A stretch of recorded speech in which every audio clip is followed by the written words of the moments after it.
Hello friends, welcome to our YouTube channel. So friends, बात करते हैं उत्तर प्रदेश पुलिस भर्ती बोर्ड के द्वारा आयोजित की जाने वाली कांस्टेबल लिखित परीक्षा के संबंध में। और वीडियो में बात करेंगे हम कि लास्ट डेट खत्म होने पर आवेदन की संख्या कितनी है, आवेदन में कौन कौन से संशोधन अब आप कर सकते हो, और कंपटीशन का लेवल कितना होने वाला है इस भर्ती के लिए। जैसे कि आपको पता होगा, इस भर्ती के लिए जैसे कि रिकॉर्ड नंबर ऑफ़ वैकेंसीज़ है, तो नंबर ऑफ़ एप्लीकेशन भी रिकॉर्ड इसमें सबमिट हुई हैं।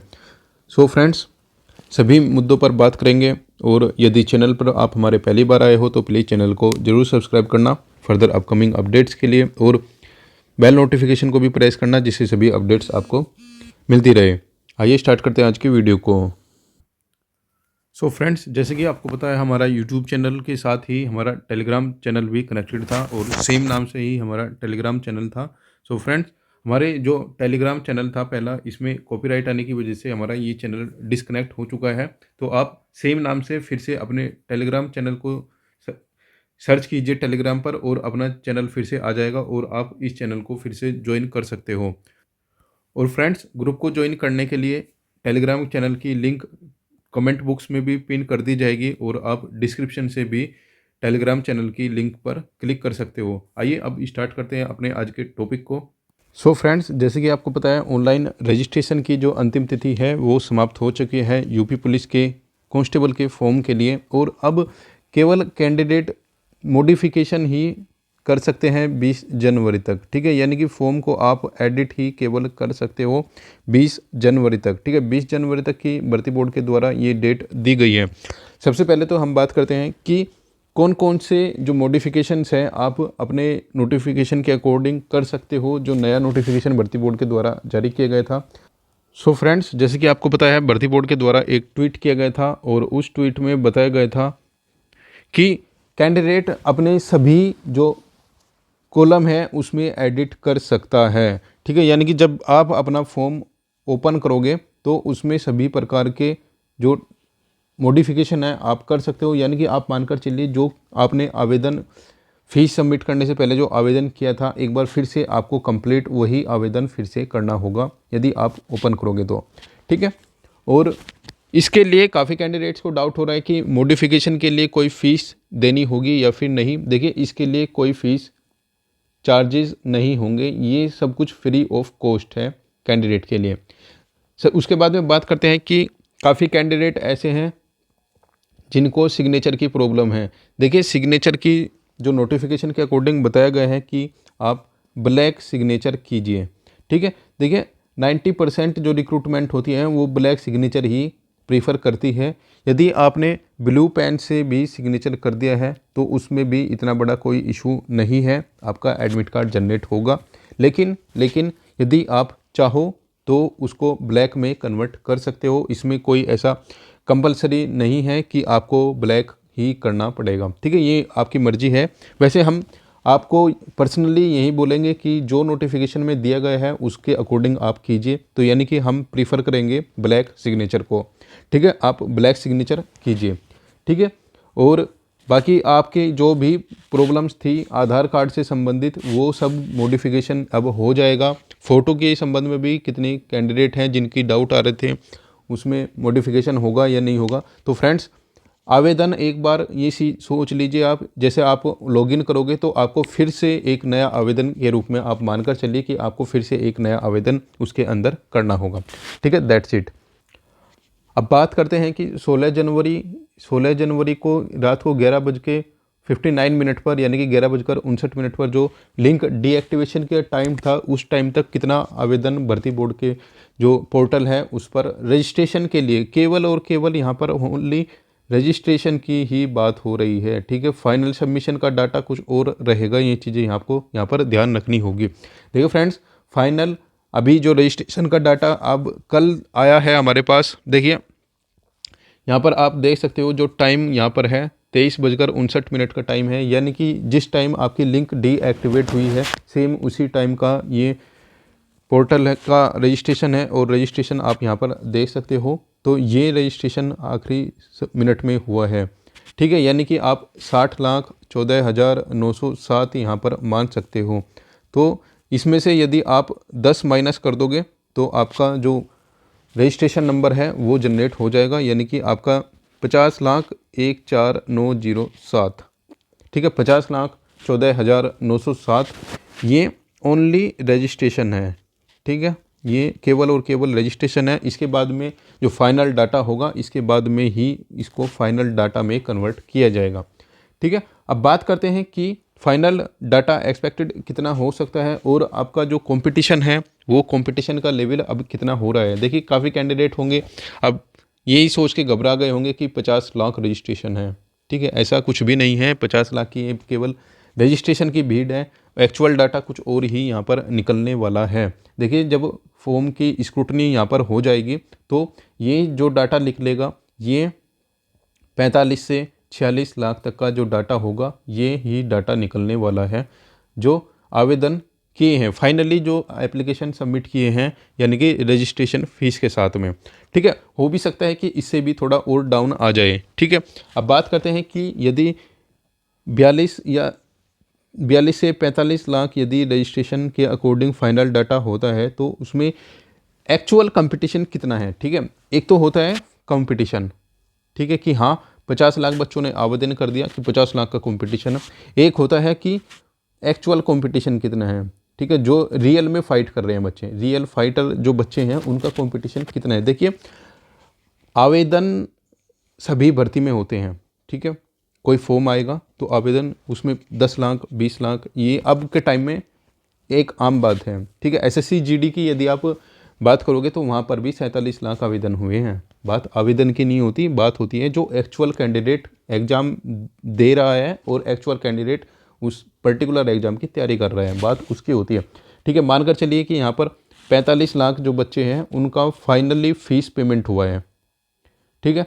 उन 45 लाख बच्चों में से लगभग 15 से 20 लाख बच्चे वे हैं जो अदर स्टेट के हैं, ये बात आपको मानना पड़ेगा, ठीक है, अदर स्टेट के, ठीक है। 15 से 20 लाख बच्चा केवल और केवल अदर स्टेट का बच्चा है, ठीक है। और अदर स्टेट में जो यूपी के आसपास के जितने भी स्टेट हैं उन सभी के जो बच्चे हैं वो 15 से 20 लाख बच्चा है केवल, और इनका जो इफ़ेक्ट पड़ेगा केवल और केवल वो जनरल कैटेगरी में ही पड़ने वाला है। और ये 15 से 20 लाख बच्चे कंपटीशन से आप इसमें मुश्किल से 10% बच्चे ही मानकर चलिए कि हाँ 10% बच्चे ही कंपटीशन में हैं, क्योंकि अदर स्टेट का बच्चा, आप सपोज कीजिए दिल्ली का कोई बच्चा है, ठीक है, यदि कोई बच्चे ने दिल्ली से फॉर्म डाल दिया, उसका सेंटर भेज दिया आपने प्रयागराज, तो दिल्ली से वो बच्चा प्रयागराज एग्ज़ाम देने बिल्कुल नहीं जाएगा, बेशक उसने 500 रुपये की फ़ीस पेमेंट की हो, 400 रुपये की, वो प्रयागराज एग्ज़ाम देने नहीं जाएगा,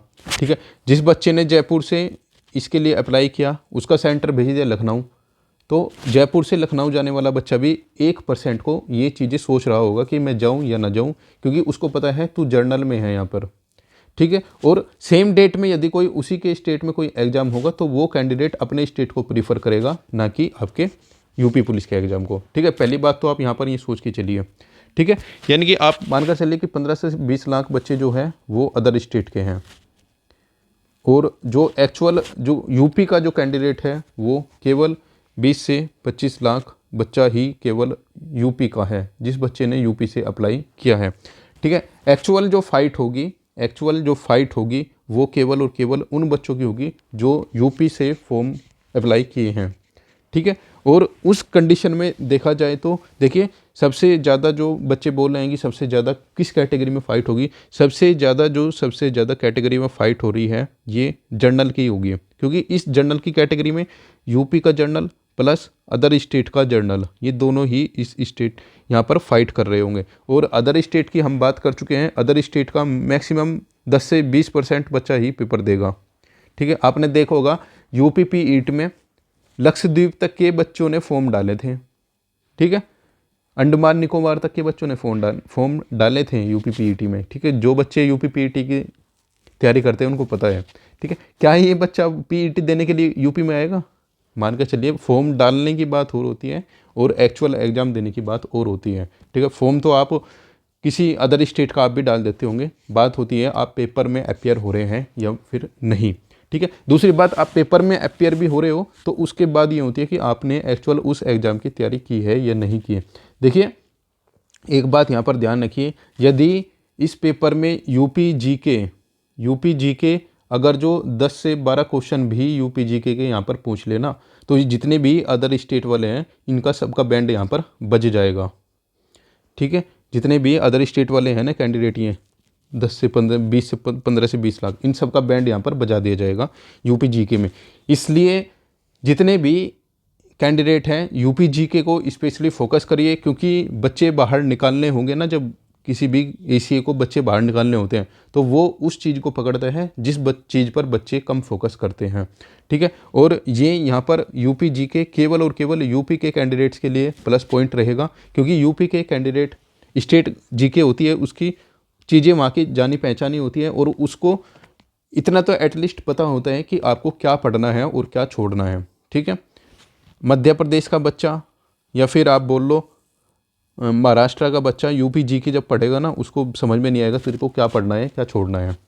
ठीक है, ये हो गई कुल कंपटीशन की बात, यानी कि आप मानकर चलिए कि कुल कंपटीशन कितना है। कुल कंपटीशन है, देखिए मेन एग्ज़ाम जो बैठ रहे होंगे ना, ये आपके 45 लाख में से मुश्किल से 30 से 35 लाख बच्चे ऐसे होंगे जो एग्ज़ाम में आपके बैठेंगे। ठीक है, ये एग्ज़ाम में दे रहे होंगे, ये 30 से 35 लाख बच्चे एग्ज़ाम आपका दे रहे होंगे। ठीक है, उन 30 से 35 लाख बच्चों में कम से कम 10 लाख बच्चा वो होगा जो अदर स्टेट का होगा। ठीक है, और उसके बाद में जो बच गया 25 लाख बच्चा, ये केवल और केवल यूपी का बच्चा होगा जो यूपी से फॉर्म डाले हैं, जो यूपी के डोमिसाइल से फॉर्म डाले हैं। ठीक है, और इन 35 लाख बच्चों में से एक्चुअल जो फाइट होगी दोनों में ही मिलाकर, ये मुश्किल से 8 से 10 लाख बच्चों की फ़ाइट होगी। बस ये एक्चुअल जो फाइट है ये 8 से 10 लाख बच्चों के लिए ही केवल पेपर की फ़ाइट है, अदरवाइज बाकी सब बाहर हो जाएंगे। ठीक है, तो रियल जो डाटा है, रियल जो फिगर है, एक्चुअल जो फिगर है, जहाँ पर आपके 50 लाख प्लस रजिस्ट्रेशन हो रहे थे, वो डाटा कहाँ पर आ गया आपका 30 से 35 लाख तक आ गया।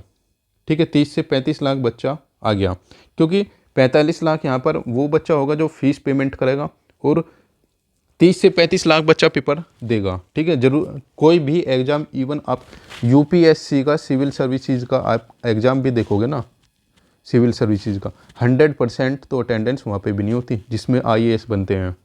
ठीक है, ये तो एक कांस्टेबल की पोस्ट है। ठीक है, 100% अटेंडेंस किसी भी एग्ज़ाम की नहीं होती। आप मानकर चलिए कि अगर जो 45 लाख बच्चों ने इसमें फाइनल फीस पेमेंट किया है, तो 30 से 35 लाख बच्चा वो होगा जो एग्ज़ाम में बैठ रहा होगा, और 20 लाख बच्चा वो होगा जो यूपी से एग्ज़ाम दिया होगा, 20 से 25 लाख। ठीक है, और 10 से 15 लाख बच्चा वो होगा जो अदर स्टेट का जो बच्चा होगा वो यूपी में आगे पेपर देने के लिए। ठीक है, अब एक्चुअल जो फाइट होगी 10 में से यहाँ पर 5 लाख बच्चे ये मान लो और 25 लाख बच्चा ये मान लो, 30 लाख एक्चुअल में पेपर देने वाले बच्चे होंगे जो हाँ इस पेपर को दे रहे होंगे, और एक्चुअल जो फाइट होगी वो वही 8 से 10 लाख बच्चों की एक्चुअल फाइट हो रही है। तो आप समझ सकते हो आपका जो कंपटीशन लेवल है वो कहाँ से कहाँ आ चुका है। ये आपका जो कंपटीशन लेवल है ये 45 लाख बच्चों से यहाँ पर 10 लाख बच्चों तक आ चुका है।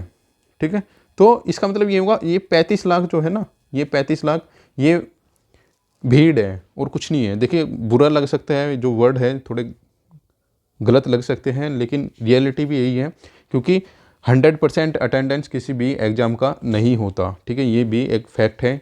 ठीक है, बेशक ये भर्ती 5 साल बाद आई हो, 5 साल की इसमें छूट मिल गई हो, तो इससे कुछ भी आपके कंपटीशन पे इतना ज़्यादा फ़र्क नहीं पड़ेगा, और एक्चुअल जो कंपटीशन है वही कंपटीशन रहने वाला है जो नॉर्मली किसी स्टेट के एग्ज़ाम में होता है। ठीक है, इससे कोई फ़र्क नहीं पड़ेगा कि 30 साल तक के ओबीसी के, एससी के और एसटी के कैंडिडेट ने आवेदन किया है।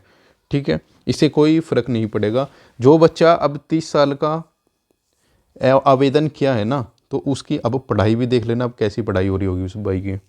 ठीक है, ये थोड़ा गलत मेरे वर्ड लग सकते हैं, लेकिन रियलिटी यही है। जो बच्चा, जिस बच्चे को पढ़ाई छोड़े लगभग 2 से 3 साल हो चुके होंगे ना, यदि 1 साल भी पढ़ाई छोड़े हो चुका होगा तो अब उसको पूरा बैकअप करने में ना बहुत टाइम लग जाएगा। ठीक है, तो एक्चुअल जो रियलिटी है इस कंपटीशन की ये है। तो आप इस बात को ध्यान में मत रखिए कि बिल्कुल भी कि 50 लाख बच्चों की फ़ाइट हो रही है। एक्चुअल जो फ़ाइट है वो 8 से 10 लाख बच्चों की फ़ाइट है, और आपको 60,000 की पोस्ट के लिए इन 10 लाख से टॉपर में आना है। बस ये चीज़ें आप मान लीजिए, क्योंकि आपको ये देखना है कि आपका जो 18 फरवरी का जो पेपर है, आपका जो कंपटीशन केवल 10 लाख बच्चों से है। 35 लाख 50 लाख वो सब हटा दीजिए। आप में से जो सीट निकालनी है आपको, केवल जो 60,000 में आना है ना, ये 10 लाख बच्चों में से आना है। ठीक है, ये चीज़ें आप रख लीजिए माइंड में अपने, और उसी के अकॉर्डिंग आप तैयार कीजिए। और देखिए, हम ये नहीं कहते कि कंपटीशन कम है तो पेपर इजी आएगा, कट ऑफ कम रहेगी। देखिए, मैक्सिमम अपना जितना आप ये मैक्सिमम कर सकते हो, अपना मैक्सिमम आप लेकर चलिए। हम ये भी नहीं कहेंगे आपको कि आप 50 क्वेश्चन कर दीजिए आपका सिलेक्शन हो जाएगा, आप 40 क्वेश्चन कर दीजिए आपका सिलेक्शन होगा।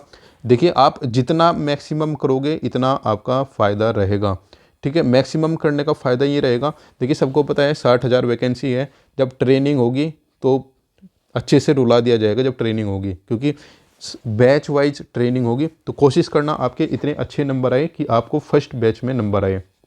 ठीक है, बस सिंपल सी बात ही है। जो सेफ स्कोर बात करते हैं उसके लिए बस यही कहूँगा, मैक्सिमम जितना मैक्सिमम नंबर लेके आओगे उतनी जल्दी आपको सैलरी मिलेगी। ठीक है, सो फ्रेंड्स, आज की वीडियो में इतना ही। मिलते हैं नेक्स्ट वीडियो में नेक्स्ट अपडेट के साथ।